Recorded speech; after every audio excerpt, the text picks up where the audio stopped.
Hey, hey. Hi, guys. All right. So, welcome back, everybody. So, this is, as I told you guys, you had an opportunity to enter to win. And this is me announcing our winner. However, I decided we needed everybody to win. Now, obviously, it was going to be impossible for me to pull cards for every single person. But what I chose to do, and this is all because I randomly came across this dice, found it on the ground, had been run over. You can see there's chunks missing out of it. This is totally legit. Today, as I was walking Aries, I came across a dice and it was six was pointing up at me. And I was like, I gotta do something with this. So, and I had been wondering, like, what can I do? How do I like celebrate everybody? And so I thought, wait a minute, I could do six different stories and then it kind of like a choose your own adventure. Only I thought I could do something a little bit more personal and I could pull the dice for everybody and, roll the dice rather. And then whatever number you guys get, then that might be the one out of those six stories that I tell that might be the one you would most enjoy hearing. So it's semi-personal. It's like hopefully everybody feels like they win a little something that way. So I have recorded those six stories. By the time I release this video, I will have responded to everybody's comment and let you know what number you are. And the link to that video with the six stories will be in this description. However, in the meantime, the one winner that we have from Tarot Dog is actually NHYV3EI. So I'm going to be doing a specific storytelling for NH, and congratulations, sweetheart. And then for everybody else, I am going to like give you the link to that video that you can watch now. Technically, that's going to take you over to my other channel because that's where I recorded it. So I just wanted you guys to have, just fair chance to still get something a little bit fun. I hope that'll be fun anyway. It was fun to record those videos. And in the meantime, let me go ahead and focus now on the more specific storytelling for NH. Those of you who entered on both this channel and the other one, I'm also picking another 9 winners from from Case Regretless Life. And I will go live at 9 p.m. tonight and release that. So this is probably going to come out a little bit before that. So you guys get a bit of a jump on this. Okay. All right. So NH, here we go. Sweetheart, thank you so much for being here. And I'm going to actually just put a little timestamp here for you. So that you don't have to listen to all of that explanation if you don't want to. All right. So my dear, as you know, I'm a fictional storyteller, not a psychic. So just bear that in mind. I will tell whatever the story is, good, bad, or ugly, that comes out. But at the end of the day, of course, only you make your own decisions about how life shall go. All that being said, let's see where our story begins. We start with an Ace of Cups. We go to the Hanged Man, go to the Seven of Wands, to the Ace of Swords, and the Four of Swords. Okay, so I love the fact that we begin with love. And we begin with the contemplation of what love looks like and feels like. Loving somebody is amazing. And there's so many different kinds of love. Self-love, platonic love, love for another individual that is a lover, love for a family member. In this case, love for one's, little baby or whatever they're nurturing, a human baby or, a pet or the thing that they're bringing into existence, a hobby, a craft or talent, anything that they, I love this and I'm nurturing it. So we start out with somebody who knows that they have the great capacity to love, but they've also started to look at things from a slightly different lens and realize I need to look at not just, what am I doing here? How do I love? Do I give all of me to something? But also, what is prudent?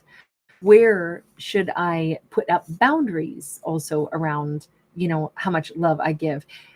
Where do I give endlessly, or where do I also recognize sometimes you have to pull back? Now with the Seven of Wands, it says this has been our character's biggest struggle. They probably are a really giving person, a really loving person, particularly with others, anything that they want to nurture, but they may have poured so much of themselves into something that they've actually reached a point of depleting themselves. This could be them waving the white flag and saying, I realize I have to stop. This could be, let's say this is a parental figure who's so loving, but at some point it's like, you know what? My kiddo is still going to make the decisions that they want to make in their own life. I'm looking at them like a baby, but maybe they're all grown up and I'm still, wanting to just pour so much into them, but they have to be allowed to make their own mistakes.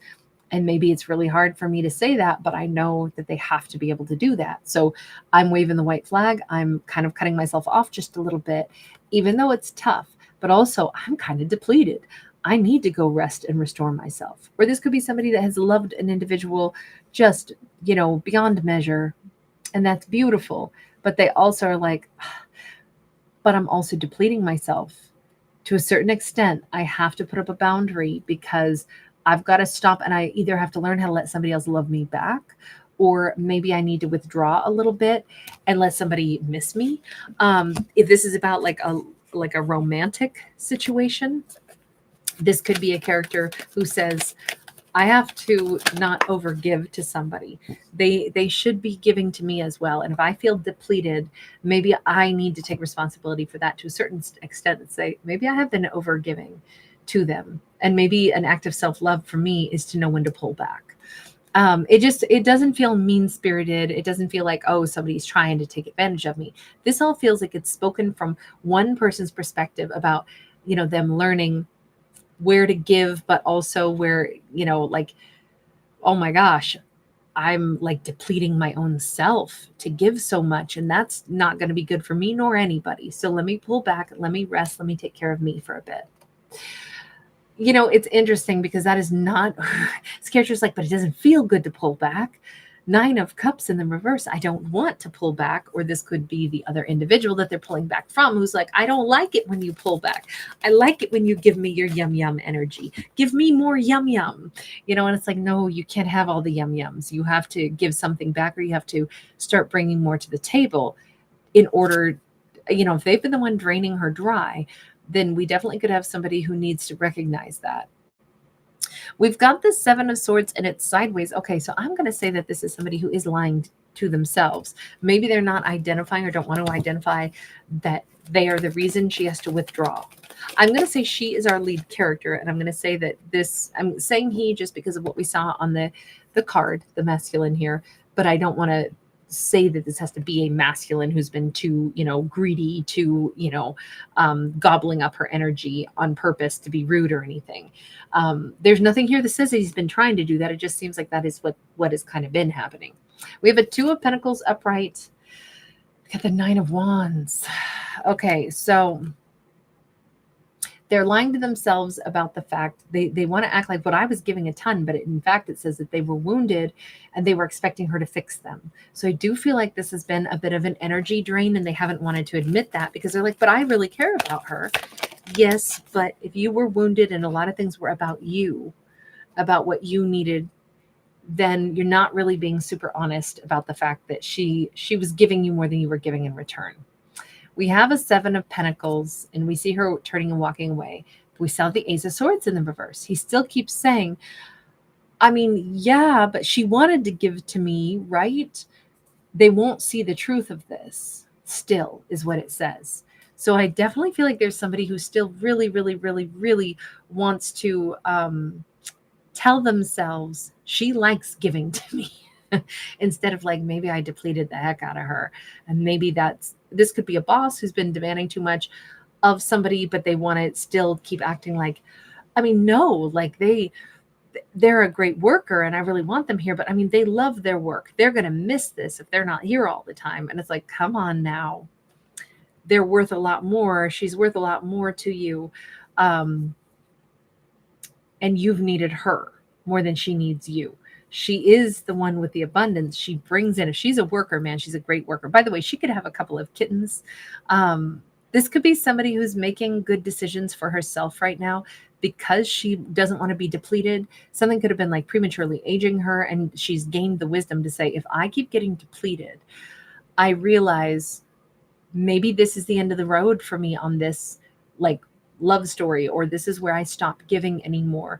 This is where I've learned the lesson, which is nurture things that can grow. But when it becomes that you just simply are pouring your lifeblood into something and something else blossoms, but they never grow with you or they never help you at all, then this is a good time, I think, for her to take her amazing energy and the lesson and move on. And I think he doesn't want to acknowledge that. Queen of Cups. He is still saying she is the queen of kittens, by the way. Nobody is like her. Nobody. That's why he thinks that he hasn't like failed, because he's like, but I think the world of her. And I believe he does. I believe we have a masculine who thinks the absolute world of her. She is the shining epitome of like the most incredible, most talented, most powerful, most amazing. But in his mind, she's like, and because she is so amazing and she has so much to give, I mean, she wouldn't have given me so much unless she had wanted to. Yes, Queen of Cups is very giving, but you fail to acknowledge what you don't want to, which is that you love it when she keeps giving to you. And even if you know you've been taking too much and not giving enough in return, you're still just focusing on how much she loves you and likes to give to you. So really the core of this is not only that she learned, I must withdraw and I must pull my energy back because I'm getting depleted.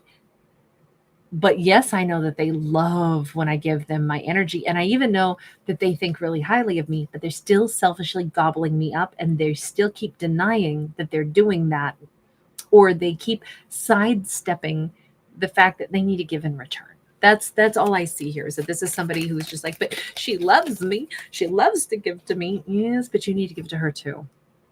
Three of Wands sideways. In the future, there are always more moves to be made, right? In the future, this doesn't have to stay this way. We can definitely see she may keep, making decisions for her future, and they could make different decisions as well. The future is, as of yet, of course, unwritten. So will there be other opportunities for these two to like grow? Sure. Look at how lush and green this is. If she's withdrawing her energy, kind of going into healing mode, all of that's really great for her. But then we also see, a future here that could look very different. And we have a Page of Wands sideways as well. These two will talk again. Hopefully it will be not just for him to be like, okay, so have you rejuvenated yourself? Are you ready to come back and keep giving to me? And I'm a little worried that that could be the case.